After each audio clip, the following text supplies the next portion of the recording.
आज हम पढ़ेंगे व्हाट आर ऑर्गन्स के बारे में कि ऑर्गन्स क्या होते हैं। जैसे यहाँ पर हम अपने सामने डायग्राम देख रहे हैं, इसमें नज़र आ रहा है हमें कि यहाँ पर मौजूद है आईज मतलब आँखें। इसके साथ साथ हमें नज़र आ रही हैं ईयर यानी कि कान।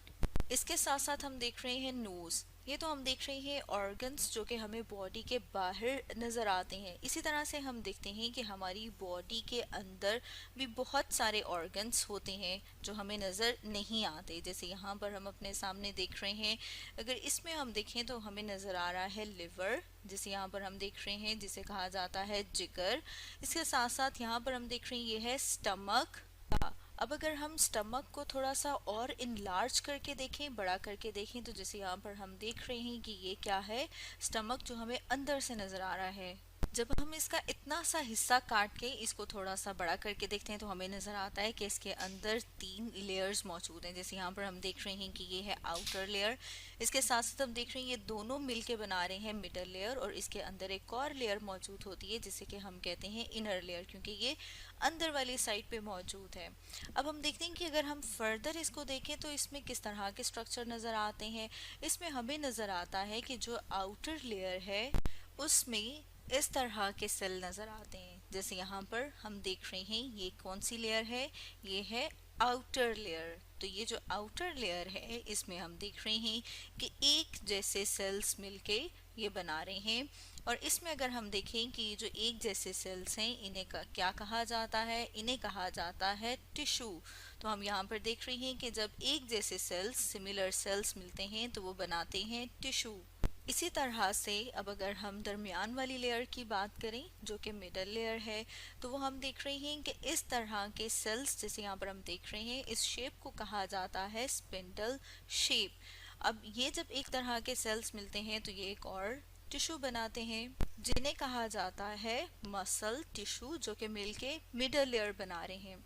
इसी तरह से हम देख रहे हैं कि इनर लेयर है, इसके अंदर मौजूद होते हैं ख़ास किस्म के सेल्स। जैसे यहाँ पर हम देख रहे हैं इस तरह से जो कि मुख्तलिफ़ किस्म के जूस सिक्रीट करते हैं। तो हम कह सकते हैं कि जब मुख्तलिफ़ तरह के टिश्यूज़ मिलते हैं तो वो मिल के एक ऑर्गन बनाते हैं। अब अगर हम इन टिश्यूज़ के 1 बाय 1 फंक्शन की बात करें कि ये काम क्या करते हैं, तो उसमें हम सबसे पहले बात करते हैं ये जो आउटर लेयर है, जो बाहर की लेयर है, ये हम बात कर रहे थे कि क्या है, एपिथेलियल सेल्स। एपिथेलियल सेल्स मिलके बनाते हैं एपिथेलियल टिश्यू, जो कि बाहर की बाउंड्री बना रहे हैं।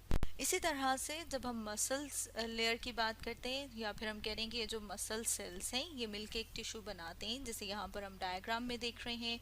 हम देख रहे हैं कि इनका अगर काम क्या है, इनका काम है मूवमेंट का, मतलब ये कि हरकत करने का। जैसे कि हम जानते हैं कि जब हम खाना खाते हैं तो वो कहाँ पर जाता है, वो हम देखते हैं कि जाता है हमारे मैदे में, स्टमक में, और फिर स्टमक जो है वो इस तरह से मूव करता है जैसे कि हम देखते हैं कि ग्राइंडर मूव करता है, और उस खुराक को छोटे छोटे हिस्सों में यहाँ पर तकसीम किया जाता है, या फिर उसके छोटे छोटे हिस्से किए जाते हैं। तो वो किस तरह से होते हैं, क्योंकि यहाँ पर मौजूद है मसल्स सेल्स जो कि मिलके एक टिश्यू बना रहे हैं जिसे कहेंगे मसल टिश्यू, जो कि ये दरमियान वाली लेयर है। इसी तरह से अब अगर हम बात करें कि यहाँ पर जो सेल्स मौजूद थे जिन्हें कि हम कह रहे थे कि जो ग्लैंड सेल्स हैं, अब ये जो ख़ास किस्म के सेल्स हैं ये मुख्तलिफ़ तरह के जूस सिक्रीट करते हैं। और अगर उनकी बात करें कि उन जूस का आगे क्या काम है, तो उसमें हम देखते हैं कि जो हम खाना खाते हैं वो किस तरह से हज़म होता है, क्योंकि यहाँ पर ये जो सेल्स हैं इन्होंने जो जूस सिक्रीट किया है वो उस खुराक के साथ मिलके उसको हज़म करने में, उसको डाइजेस्ट करने में मदद करता है। तो इस तरह से हमने देखा कि 3 मुख्तलिफ तरह की जो टिश्यूज़ हैं उन्होंने क्या बनाया, उन्होंने मिलके बनाया ऑर्गन। तो ऑर्गन किसे कहा जाता है, ऑर्गन कहा जाता है बॉडी के उस ख़ास हिस्से को जो मुख्तलिफ तरह के टिश्यू से मिलके बना है। और हम देख रहे हैं कि ये काम क्या करता है, स्टमक जो हम खाना खाते हैं उसे हज़म करता है। तो स्टूडेंट्स, आज हमने डिस्कस किया व्हाट आर ऑर्गन्स के बारे में।